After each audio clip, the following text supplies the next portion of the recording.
Haleluya. Nah, jadi dalam hal ini kita melihat bahwasanya kalau kita menerima Yesus, kalau kita selamat, kalau kita lahir baru, seperti KKR semalam. Ya, orang-orang berkata Yesus Tuhan, kemudian sembuh.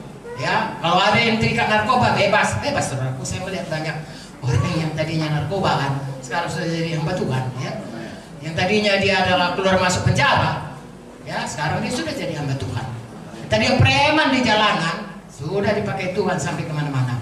Mengapa? Tuhan mengobatkan hidup, Tuhan memulihkan hidup kita.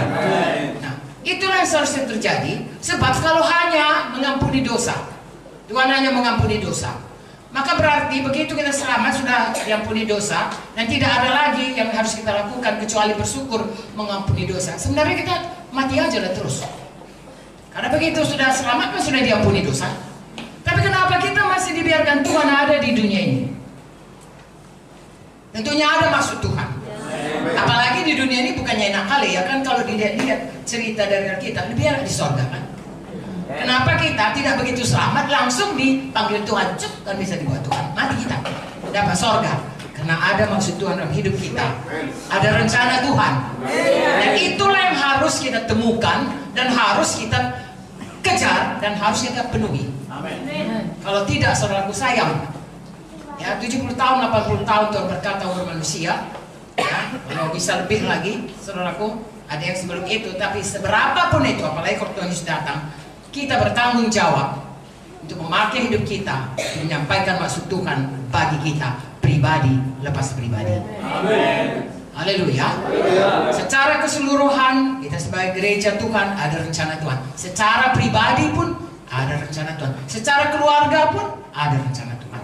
Dan untuk itu, sebelum kita menemukan itu, saudaraku, janganlah berhenti di distraksi seperti halnya Hawa ini dengan keinginan-keinginannya, sehingga dia lupa apa sebenarnya rencana Tuhan dalam hidupnya.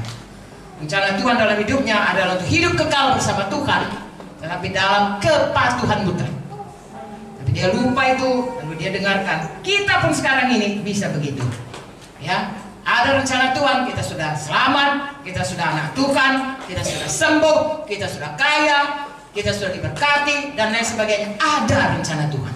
Amen. Kita temukan itu, kita kerjakan itu, bahkan kita berlari-lari di dalamnya sampai itu jadi, dan itulah hidup yang sesungguhnya. Haleluya. Nah, saudaraku, pujilah Tuhan. Ya, manusia ini sebenarnya, saudaraku, ya, diciptakan Tuhan sangat mulia, tapi begitulah, saudaraku, tertipu oleh musuh. Musuh adalah musuh kita yang kekal. Saudara tahu, kalaupun seseorang itu dia dirasuki setan, kemudian dia mati, dianya mati, setannya masih hidup. Mengapa saudara lihat kadang-kadang kutuk dosa? Penyakit pun, kakek darah tinggi, dia pun darah tinggi. Kakek stroke, dia pun stroke. Bapak stroke, cucu pun stroke. Ya, sehingga kalau ada riwayat seperti ini, kalau kami dokter selalu tanya, adakah keturunanmu, adakah diabetes, adakah darah tinggi dan sebagainya, karena itu kutuk-kutuk keturunan. Puji Tuhan, kalau kita menerima Yesus, itu semua diputuskan. Untuk apa? Untuk hidup baru dalam Tuhan. Haleluya. Itu sebabnya, saudaraku, sesudah saya dan saudara selamat, tolong cari dulu apa rencana Tuhan bagi kita. Baguslah kalau kita sakit, kita cari kesembuhan. Tapi sesudah dapat kesembuhan, untuk apa kesembuhan itu? Baguslah kalau kita sudah tadinya penuh kekurangan, kemudian kita sudah mendapatkan berkat. Untuk apa Tuhan memberkati kita? Ya, ada maksud Tuhan yang jauh lebih indah dari sekadar hanya sehat, keberkatan, bebas. Sebab 1 Korintus 15 ayat 19 berkata, kalau hanya itu saja pengharapan kita, kita adalah orang yang paling malang. Karena itu sementara saja, akan lenyap selama-lamanya. Ada hal-hal yang Tuhan mau jadi kepada kita, Tuhan rencanakan bagi kita. Semua kita, tidak ada terkecuali, ya. Supaya itu kita genapi, dan kelak, saudaraku, saudara bisa memerintah 10 kota, 5 kota, jadi bupati, jadi gubernur, saudaraku, kekal selama-lamanya. Dan itu bukan setahun, bukan 5 tahun sekali, ada pemilu, saudaraku, ya. Tidak ada yang bisa mengambilnya dari kita, dan itu kita dapatkan selama kita di dunia ini, mematuhi Tuhan, mempercayai dan melakukan apa yang dikatakan Tuhan bagi kita. Haleluya. Dan Jadi saya dan saudara sekarang ini saya akan sampaikan ini secara umum, bahwasanya seumur hidup kita harus menyangkal diri. Menyangkal diri untuk bisa mengikut Tuhan dengan sungguh-sungguh. Hukum pertama, mengasihi Tuhan dengan segenap hati, segenap jiwa, segenap akal budi, segenap kuat kita, dan mengasihi sesama. Mudah mengatakannya, nggak sampai 1 menit. Melakukannya seumur hidup. Ya, tiap-tiap hari. Ya, ada dikatakan Lukas 9:23, menyangkal diri, mengangkat salib, mengikut aku setiap minggu, setiap hari kebaktian, enggak, setiap hari. Bukan hanya setiap hari, setiap saat sebenarnya.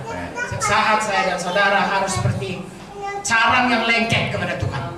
Supaya bisa semua zat-zat dari Tuhan itu mengalir kepada kita, kebenarannya, kasihnya, kuasanya, kehidupannya, ya, ke seluruh kodratnya Tuhan itu bisa mengalir kepada kita, dan dari situlah kita bisa mengeluarkan buah. Haleluya. Buah hidup yang berubah dan buah jiwa-jiwa yang dapat kita menangkan bagi Tuhan. Bagi saudara hamba-hamba Tuhan tentunya ini sangat menggairahkan. Saudara diberi kesempatan oleh Tuhan untuk membawa sebanyak-banyaknya orang, bukan saja untuk selamat, tapi kelak untuk menjadi orang yang juga seperti saudara memenangkan orang lain kepada Tuhan. Haleluya. Jadi saudaraku, kalau saudara baca Yakobus 1, ada hikmat dari Tuhan, ada hikmat dari dunia. Kalau hikmat dari dunia ini saudaraku, maka kita akan jatuh kepada dosa. Supaya kita mengerti, dan kapan kita mengerti, kita tidak bisa ditipu setan. Kalau kita tidak mengerti, setan itu licik sekali. Nah saudaraku, maksud saya, mari kita kenal tipu daya setan, jangan kita mau ditipunya. Kita kenal saudaraku jalan Tuhan, dan kita tahu tipu dayanya, kita ikut jalan Tuhan.